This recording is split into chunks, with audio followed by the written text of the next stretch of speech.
ஓம் ஸ்ரீராம ராம ராமேதி ரமே ராமே மனோரமே சகசிரநாம தத்துல்யம் ஸ்ரீராமநாம வராணனே.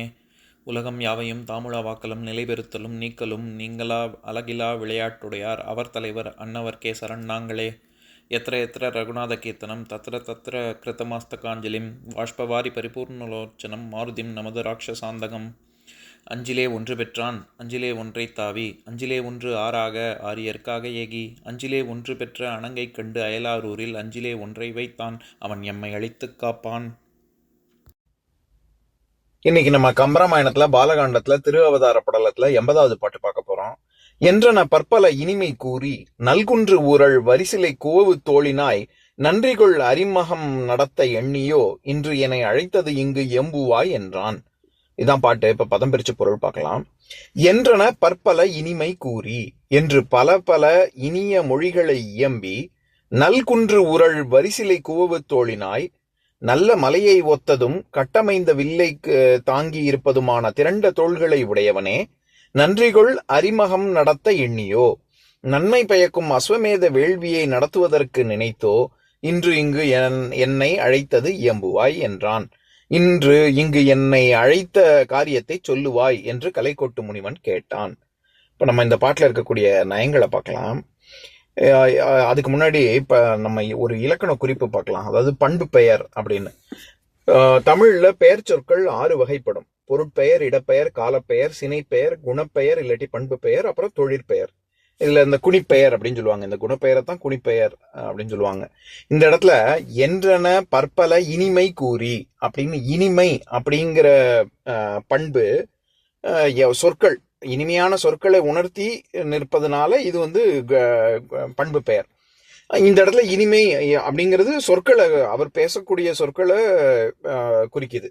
அதே மாதிரி நன்றிகொள் அறிமகம் நடத்த எண்ணியோ அஸ்வமேத யாகம் எப்பேற்பட்டது அப்படின்னா நன்றிகொள் நன்மை பயக்கும். அந்த இடத்துல வினை நன்றி அப்படின்ற சொல் நன்மை பயக்கும் வினையை கூறி அதை குறித்து நிற்பதனால் அதுவும் பண்பு பெயர் தான். அதனால இனிமை நன்றி இது ரெண்டுமே பண்பு பெயர்கள். இந்த இடத்துல உரல் எப்பேற்பட்ட இது வரிசிலை எப்பேற்பட்ட தோள்கள் அப்படின்னு சொல்ற இடத்துல குன்று உரள் வரிசிலை கோவு தோழினாய் அவனுடைய தோள்கள் நம்ம ஏற்கனவே பார்த்துருக்கோம். குன்று போன்ற தோள்கள் அப்படின்னு சொல்லி 163வது பாட்டுல மண்தோரணங்கள் புனர் வாயிலும் வானின் உம்பர் சென்று ஓங்கி மேல் ஓர் இடம் இல் எனச் செம்பொன் இஞ்சி குன்று ஓங்கு தோளார் குணம் கூட்டு இசைக்குப்பை என்ன ஒன்றோடு இரண்டும் உயர்ந்து ஓங்கின ஓங்கல் நாண.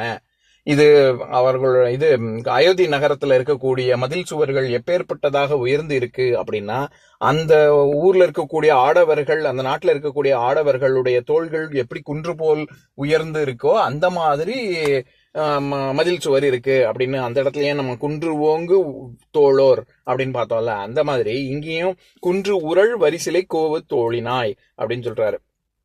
இதுல உரழ்வு அப்படிங்கிற உரள் அப்படின்னு சொல்றாருல அந்த உரழ்ச்சி அப்படிங்கிறது பகைமையை குறிக்கும், இடையூறை குறிக்கும், அப்புறம் ஒப்புமை செறிவு உணர்வு இதை தவிர ஒப்புமையையும் குறிக்கும். இந்த இடத்துல அது குன்று போன்ற வலிமை உடைய குன்றை ஒத்த தோள்கள் அப்படிங்கிறதுனால குன்று உரள் வரிசிலை. நம்ம ஏற்கனவே வரிசிலையும் பார்த்திருக்கோம். அதாவது வரி வரியா இருக்கக்கூடிய சிலைனா இது வில்லு. அந்த வில்லை தாங்கிய ஒரு திரட்சி கொண்ட தோள்கள் அப்படின்னு சொல்றாரு. இந்த இடத்துல உரள்ங்கிற சொல்லுதான் உவம உருபு. அது போன்ற அதை ஒத்தது அப்படின்ற பொருள்.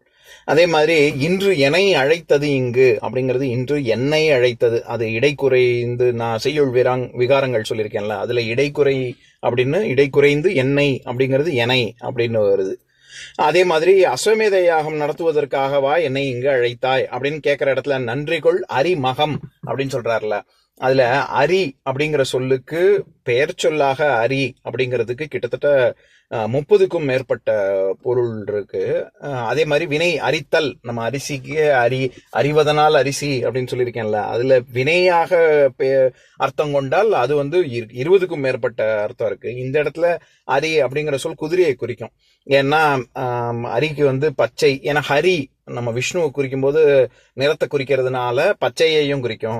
அதே மாதிரி நம்ம அரிதாரத்தை பூசிக்கொள்றது அப்படின்னு சொல்லி அந்த மஞ்சளை குறிக்குது இல்ல, அதாவது மேக்கப் நம்ம சொல்றோம்ல, அந்த மஞ்சள் நிறத்தையும் குறிக்கும், பொன்னையும் குறிக்கும். அழகு, மரகதம், சிவன், இந்திரன், காற்று, யமன், சந்திரன், குதிரை, பாம்பு, குரங்கு, தவளை, கிளி, இந்த மாதிரி ஊர்பட்ட அர்த்தம் இருக்கு. இதுல குதிரையைத்தான் குறிக்கும். அதே மாதிரி மகம், அப்படி அரிமகம் அப்படின்னு சொல்றாருல, அரின்னா குதிரை, மகம் அப்படின்னா அதுக்கு யாகம், பலி, இன்பம், திருவிழா, இந்த மாதிரி அர்த்தங்கள் இருக்கு. இந்த இடத்துல யாகம் அப்படிங்கிற சொல்லுல அந்த அர்த்தத்துல தான் வருது. அதனால அரிமகம் அப்படின்னா அஸ்வமேத யாகம் நடத்துவதற்காகவா இங்கு என்னை அழைத்தாய் அப்படின்னு கேட்கிறாரு. இந்த பாட்டினுடைய கருத்தே அதுதான். கலைக்கொட்டி முனிவன் தன்னை அழைத்து வருவதற்கான காரணத்தை தசரதனிடம் கேட்கிறான் அப்படின்னு. இப்ப நான் பாட்டை இன்னொரு தடவை படிக்கிறேன், கேளுங்க. என்றன பற்பல இனிமை கூறி நல்குன்று ஊரல் வரிசிலை குவவு தோழினாய் நன்றிகொள் அரிமகம் நடத்த எண்ணியோ இன்று என்னை அழைத்தது இங்கு எம்புவாய் என்றான். இன்னொரு நாள் இன்னொரு பாட்டு பார்க்கலாம்.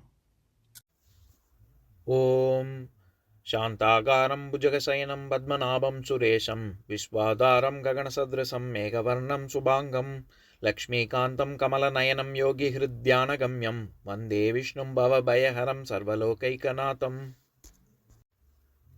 உம்பரோடு இம்பர்காரும் உலகம் ஓர் ஏழும் ஏழும் எம்பெருமான் என்று ஏத்தி இறைஞ்சி நின்று ஏவல் செய்ய தம்பியரோடும் தானும் தருமமும் தரணி காத்தான் அம்பரத்து அனந்தர் நீங்கி அயோத்தியில் வந்த வள்ளல். ஓம் பூர்ணமதః பூர்ணமிதம் பூர்ணாத் பூர்ணமுதஸ்யதே பூர்ணஸ்ய பூர்ணமாதாய பூர்ணமேவாவசிஷ்யதே. ஓம் சாந்தி சாந்தி சாந்திः.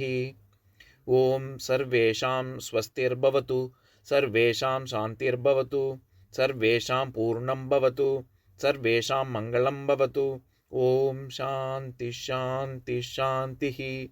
ஓம் சர்வே பவந்து சுகினः சர்வே சந்து நிராமயாः சர்வே பத்ராணி பஷ்யந்து மா கஷ்சித் துக்கபாக் பவேத். ஓம் சாந்தி சாந்தி சாந்திः.